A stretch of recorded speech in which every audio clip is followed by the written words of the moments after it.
Like, where did data science start? Let's maybe look quickly at the history. Okay. Its roots, they actually go way back to the beginnings of statistics and computer science. Those are the foundations. Yeah, and it's interesting, the term data science itself isn't brand new. Someone named Peter Narr used it way back in 1974.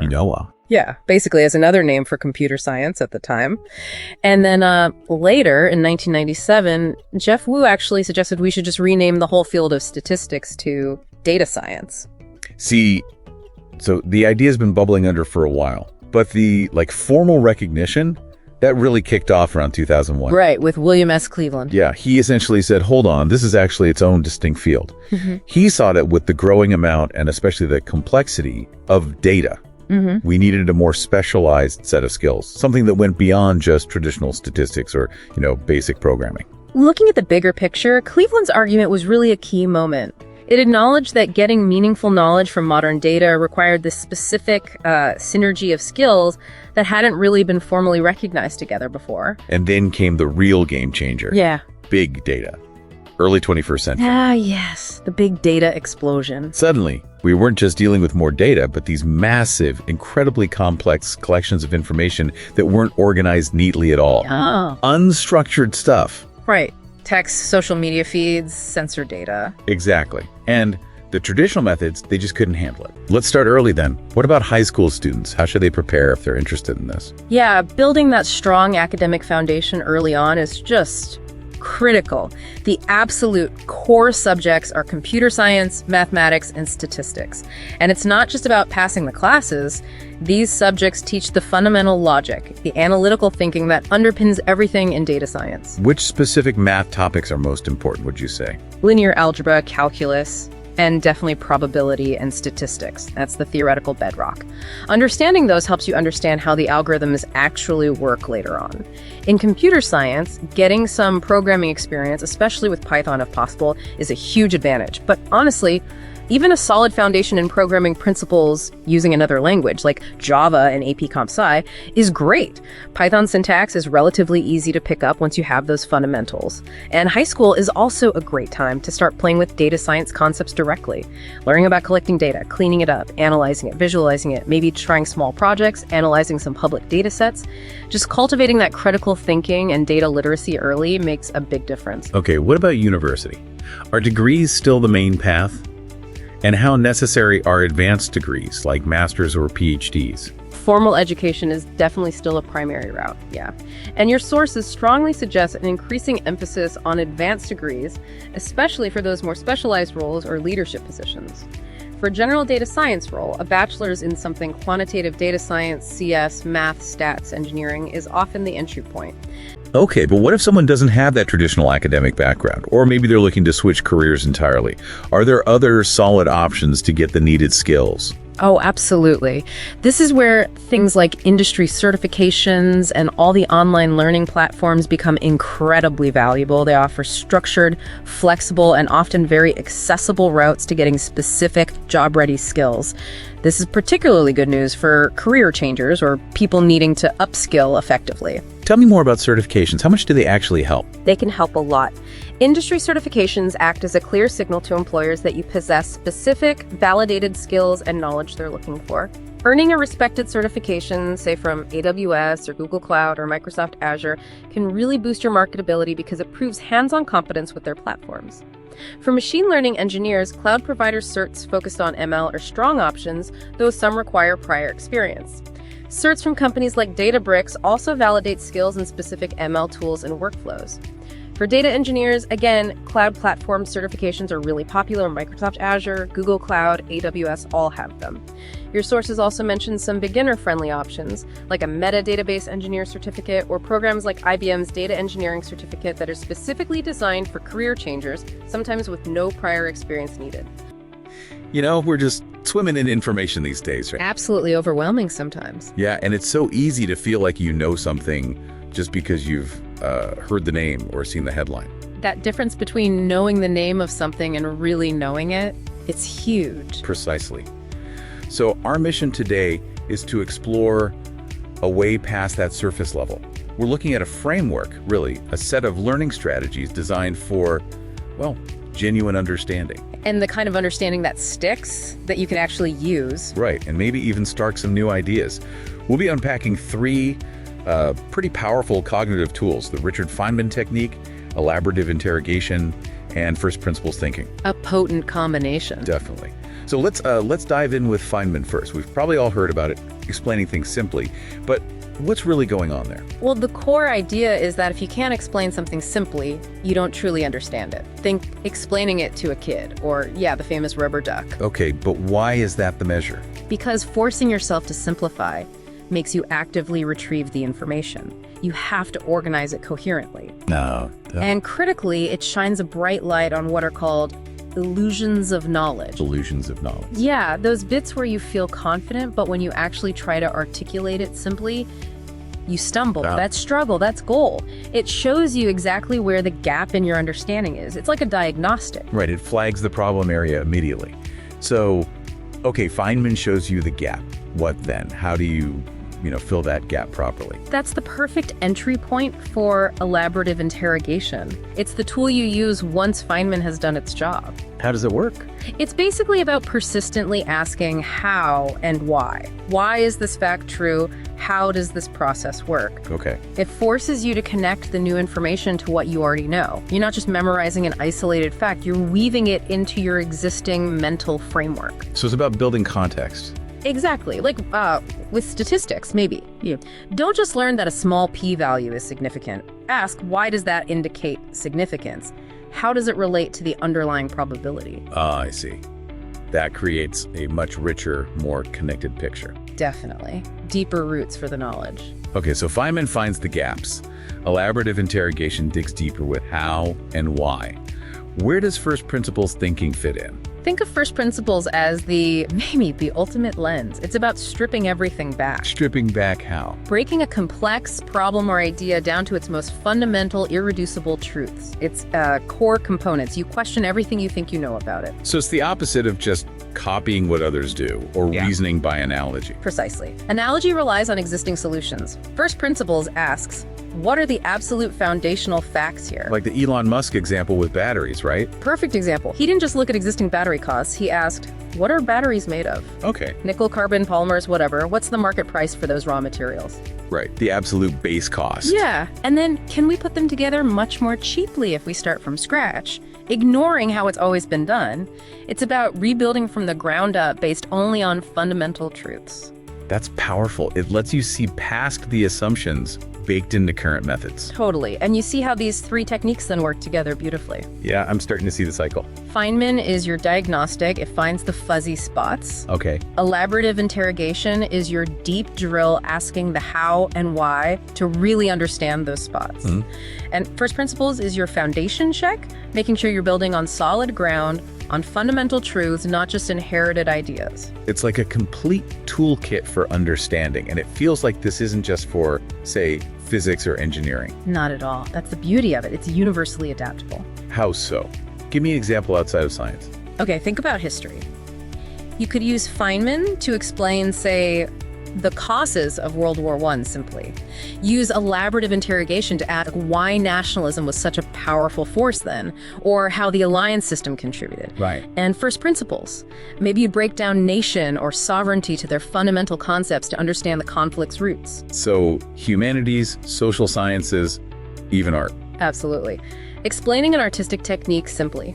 Asking why a composer chose a certain chord progression, breaking music down to fundamental acoustics or emotional responses, it builds critical thinking everywhere. That's really compelling. It makes these powerful techniques feel much more accessible. They are incredibly powerful. Now, you might be thinking, this sounds time-consuming. Yeah, that thought definitely crossed my mind. Deep understanding usually takes effort. It does. There's no magic bullet. But the key isn't to do this for everything all the time.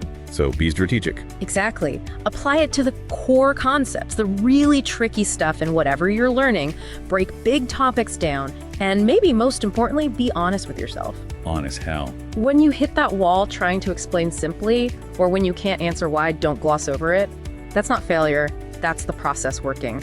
That's your signpost for where to dig deeper. Right. Embrace the struggle, because that's where the real learning happens. Precisely. So putting it all together, this framework, Feynman, elaboration, first principles, It really offers a path away from just collecting facts towards, well, genuine adaptable understanding. It moves you towards mastery, towards knowledge you can actually use and build upon. A really valuable shift in perspective. And maybe that leaves us with a final thought for you listening in. Knowledge is most valuable when it's truly understood and actively applied. So perhaps consider this week, where could you bring a little more inquiry, a bit more simple explanation, a touch more refinement into how you learn? How might you start using the cycle yourself? Ever find yourself looking at just a massive amount of data, maybe sales numbers, customer notes, sensor data, and just wondering, how do I find the key thing? How do you cut through all that noise to see what's actually going on before you even start thinking about complicated models? Well, that's what we're digging into today. Exploratory data analysis, or EDA. Think of it like a decoder ring for data, a way to let the data itself tell you its secrets. It really is. EDA isn't just another step. It's more like the fundamental way you get to grips with a data set. Understand its shape, spot the patterns, find the weird bits, the anomalies. Yeah, the detective work. Exactly. That's where it starts. It lays the foundation for, well, everything else. Okay, let's unpack this a bit then. So, ED. It's like a systematic way to poke around in data sets, right? Summarize them, often using visuals. Precisely. Yeah. The main goal is to figure out what the data is actually saying on its own terms. It's not about rigidly testing some hypothesis you already had. So you let the data lead the way without sort of prejudging it. That's the core idea. And it's got history. This approach, this sort of flexible, curious attitude, it came from John Tukey, a brilliant American mathematician back in the 70s. Tukey, right. I've heard the name. Yeah. He felt statistics was maybe too focused on testing hypotheses. He argued we should use data to suggest hypotheses in the first place. It really enriched the whole discovery part of analysis. So it's more about the mindset being flexible, inquisitive. That's a great way to put it. It's an attitude. And here's something really interesting, Heather, again. It's not just a one-off check. Oh, absolutely not. It's a cycle.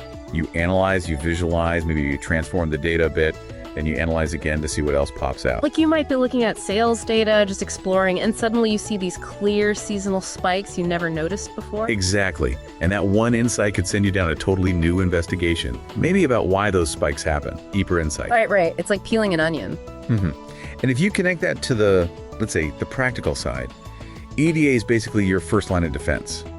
Risk management strategy, really. How so? Well, it's absolutely critical for catching things early.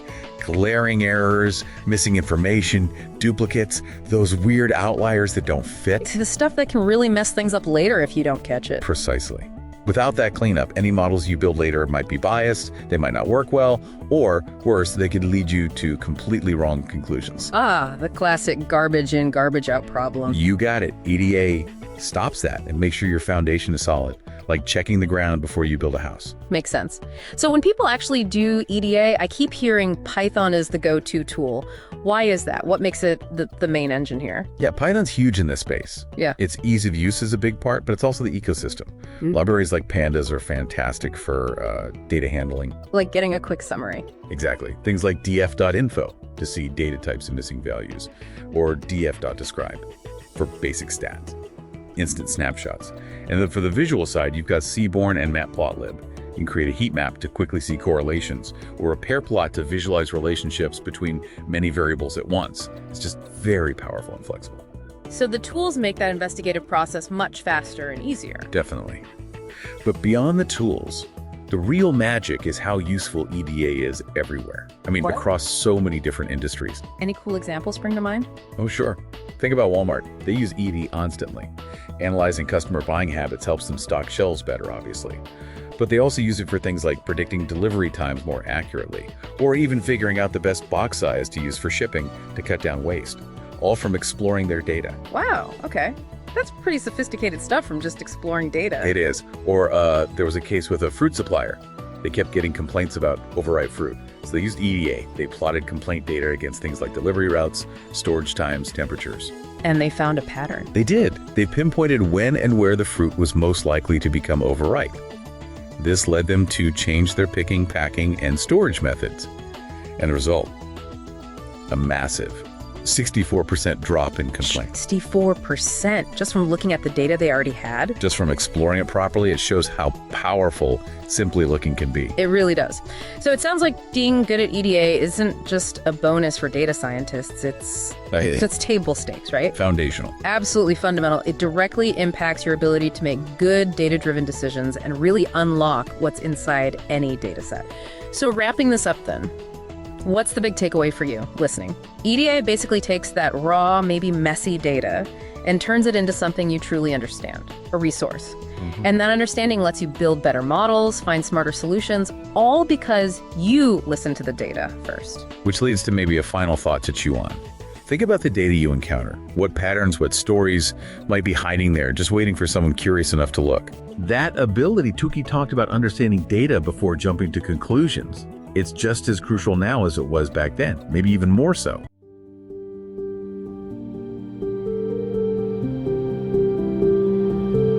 Okay, let's unpack this.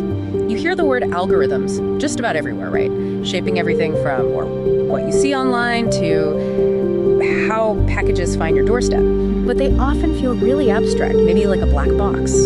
So today, we're going to try and cut through that abstraction. We're going to deconstruct algorithms right from first principles and hopefully reveal just how profoundly they underpin our world. Absolutely. And at its heart, really, an algorithm is, well, it's a precise set of steps. Finite steps, step-by-step instructions, basically, designed to solve a very specific problem or, perform a task. Like a recipe. Exactly like a recipe. Think of it as the conceptual blueprint. It's the logical sequence, and it's totally abstract, language agnostic. Yeah. It's the pure idea behind the solution before it gets turned into code or anything runnable. Right, the pure idea.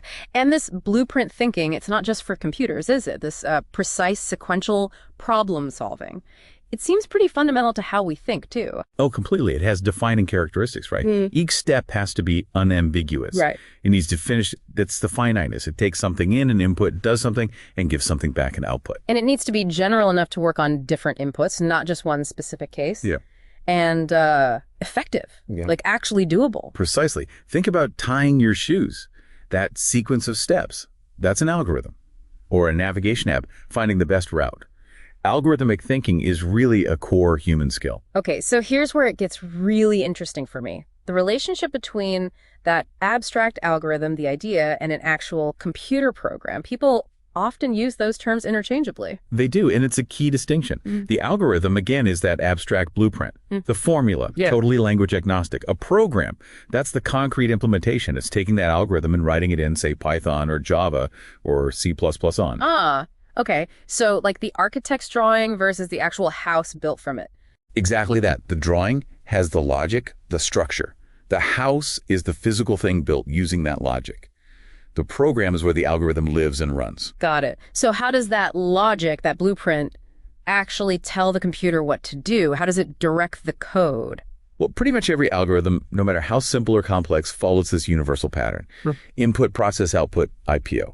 You give it data, that's the input. Right. It performs a set of instructions on that data. That's the process. The steps. The steps, exactly. And then it produces a result. Simple enough. But how does it handle complexity, choices, repetition? Well, that's where control flow comes in. Yeah. There are basically three fundamental structures. You've got sequential execution, just doing tasks one after another in order. Okay. The conditional logic, the if this, then do that, otherwise do something else.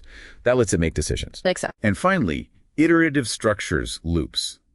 Repeating steps over and over, maybe until a condition is met. That's incredibly powerful for processing lots of data or refining results. And that processing power, especially with iteration, must be why algorithms are so crucial in data science, right? With the sheer amount of data we have now. Indispensable. Absolutely critical. Algorithms automate these incredibly complex processes on massive data sets, things humans just couldn't do manually, not at that scale or speed. They turn raw, messy data into actual, actionable insights. And they do it with high precision, consistency. And they enable predictions, right? Exactly. Predictive capabilities are huge. They let us see patterns, make forecasts. Without algorithms, big data is mostly just noise. Can you give us some concrete examples? Where are they making a big difference in data science? Sure. Think about predictive analytics. Forecasting sales for a business, or a bank assessing credit risk for a loan. That's algorithms at work. Or personalized recommendations, when your streaming service suggests a movie you might like. Yeah, sometimes spookily accurate. Right, that's algorithms analyzing your past behavior. Also, customer segmentation, grouping customers for targeted marketing, and critical stuff like real-time fraud detection in financial transactions. Okay, that connects directly to machine learning then. It feels like algorithms aren't just tools for ML, there's something more fundamental. They are absolutely the bedrock of machine learning, no question. ML at its core is about computers learning from data, finding patterns, and making predictions or decisions without being explicitly programmed for every single scenario. Algorithms provide the structure, the framework for that learning process. They enable the pattern recognition, the optimization like getting better over time, and the ability to generalize to new data. So machines learn in different ways using different algorithmic structures. What does that landscape look like? Broadly, there are three main types, three paradigms. First is supervised learning. Here, the algorithm is trained on data that's already labeled. You give it examples of inputs and the corresponding correct output. Like teaching it, this email is spam, this one isn't. Exactly. So it's used for classification, like spam filters, or regression, like predicting house prices based on features like size and location. Okay, supervised. What else? Second, unsupervised learning. Here, the data is unlabeled. The algorithm has to find patterns and structures on its own. Think clustering, grouping similar items together without being told what the group should be, like finding different segments of customers based purely on their purchasing habits. Interesting. And the third? Reinforcement learning. This one's different again. The algorithm learns by doing, by interacting with an environment. It tries actions, gets feedback in the form of rewards or penalties, and learns strategies to maximize its rewards over time. Ah, like how AI learns to play complex games or how self-driving cars learn to navigate. Precisely. Autonomous systems often rely heavily on reinforcement learning. Wow, okay, so you've got supervised, unsupervised reinforcement, and presumably many specific algorithms within each. How does anyone choose the right one? Yeah, that raises a really important question. The truth is, there's no single best algorithm. It's not like there's one magic bullet. The choice depends heavily on the specific problem. Are you classifying something? Predicting a value? Finding groups? Right. It also depends on your data. How much do you have? Is it ladled? Is it messy? And what do you need from the output? Just accuracy. Or do you need to understand why the algorithm made a certain decision? Interpretability. So it's more art than science sometimes. There's definitely an element of craft to it, yes. Understand the strengths, the weaknesses, the assumptions of each algorithm. It's often an iterative process. Try one, see how it does, maybe try another. The art of algorithmic craftsmanship, you could say. Okay, so pulling this all together, algorithms are these fundamental, precise sets of instructions. They're beneath almost all computational problem solving today. They really are the logical architecture of our digital world, enabling all this amazing automation and prediction we see. That's a great way to put it. And what's fascinating here, I think, as these algorithms become more and more woven into the fabric of society, making decisions in finance, healthcare, even justice, understanding their principles, how they work, what their limits are, where potential biases might creep in, that stops being just a technical issue. It really becomes an ethical imperative, doesn't it, for everyone? We need to ensure they're used responsibly, beneficial. That is a crucial point. Understanding the blueprint is key to shaping the house responsibly. A really profound thought to leave everyone with. Definitely keep pondering the algorithms, visible and invisible, that shape your world. Have you ever noticed how your streaming services, your social media feeds, they just seem to know you? Yeah, it's uncanny sometimes. That playlist that's just perfect, or, the next show you absolutely have to binge, it feels almost like magic. Definitely. So today we're going deep. We're unpacking the world of recommendation models, these really sophisticated systems that shape our digital lives. And fundamentally, what we're talking about is a special kind of information filtering. It looks at your history, your behaviors, what you seem to like. Right. And it uses all that to predict other things you might be interested in. It's a really powerful alternative to just, searching for stuff yourself. It really is. And the scale is just massive. I read this fact about Netflix. Apparently over 80% of all the shows people watch come from these personalized suggestions. Wow, 80%, that's huge. It's not just finding what you already know you want, it's this whole discovery engine. And obviously, that keeps people sticking around. It gets them engaged, yeah. Okay, so this personalization, it feels pretty seamless. But what's underneath it all? What's the actual data they're building this on? Well, it always starts with data. Lots and lots of data. The early systems, way back, like one called Grundy in '79, they needed you to tell them what you liked. Explicit feedback. Like rating things. Exactly. But today, Spotify, YouTube, Netflix, they mostly rely on implicit signals. It's about what you do.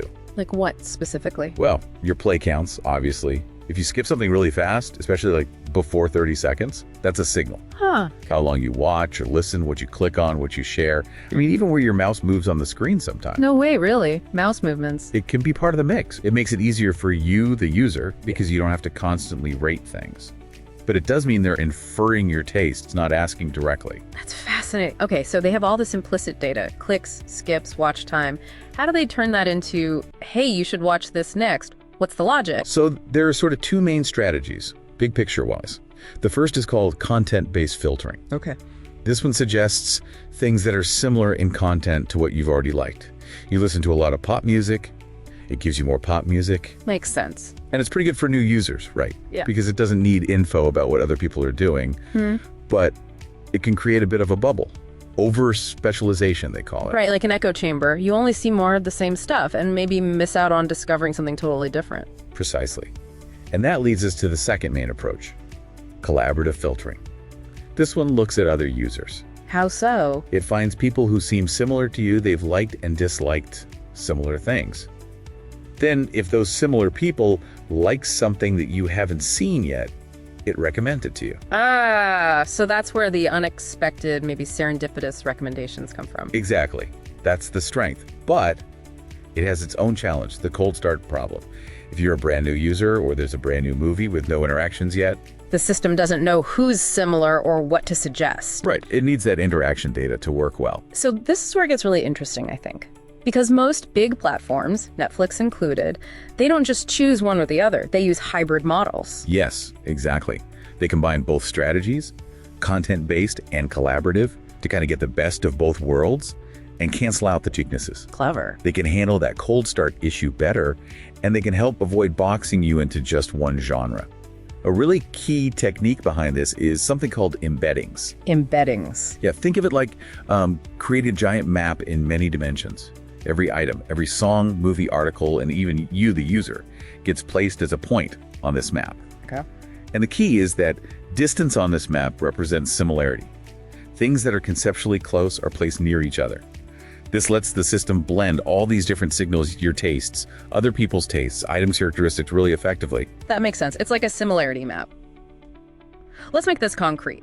Spotify, for example. They build this really detailed taste profile for you. I do. And they even talk about having multiple U vectors. Like maybe you have a different taste profile for your morning commute versus your evening wind down. Huh. My late night you definitely has different tastes. Probably just ambient sounds. Right. And Spotify also digs deep into the audio itself, not just genre tags, which helps with brand new music. And they use this technique, contextual bandits, to constantly test. Should we play a favorite or try something new? It's like a little experiment. Very smart. And Netflix. They go super niche with genres, don't they? Oh yeah. Thousands of micro genres. Things like emotional independent crime movies, really specific stuff to match just what you might be in the mood for. And get this, they even personalize the thumbnail image for the same show. You mean the little picture you click on? Yep. They might show you a picture emphasizing the action elements if you like action, or one highlighting the romance if that's more your thing, for the exact same movie. That's wild. And TikTok, of course, its For You page is legendary for how quickly it learns. It's incredibly agile. It takes your feedback, a quick swipe, a longer linger, and incorporates it almost instantly. It's designed to keep up with concept drift, which is just how fast our tastes can change. But what about, the human element in all this? Is it purely algorithms? Not always. Apple Music's an interesting case. They actually employ over 1,000 human curators around the world. 1,000 people? Yeah, to work alongside the algorithms. The idea is to help mitigate biases the algorithms might develop and to promote more diverse content. That's a different approach. And are platforms thinking about responsibility beyond just engagement? There seems to be a shift, yes. YouTube, for example, started focusing on what they call valued watch time. They actually use surveys asking you if you found the time worthwhile, rather than just counting clicks or minutes watched. So quality over just quantity. Kind of. And Instagram and Facebook have brought in stricter recommendation guidelines. They try to filter out low-quality stuff, borderline content, before it even gets recommended. So it's not just about pure engagement numbers anymore, at least outwardly. Okay, so wrapping this up. These recommendation systems are clearly incredibly powerful. They're evolving constantly, and they're woven into pretty much everything we do online now. It's gone way past just showing us stuff we already like. They're actively shaping discovery. Yeah. And maybe here's something to think about. These systems are naturally designed to enhance your experience, keep you watching, keep you clicking, keep you engaged. Facebook even said pretty bluntly their goal was to keep users glued to the app for longer. Right. So while it can be great for finding things you love, how much real choice or agency do you have when the system is constantly nudging you? And maybe more importantly, how might that subtle influence affect the variety of ideas, the diversity of information that you actually end up encountering?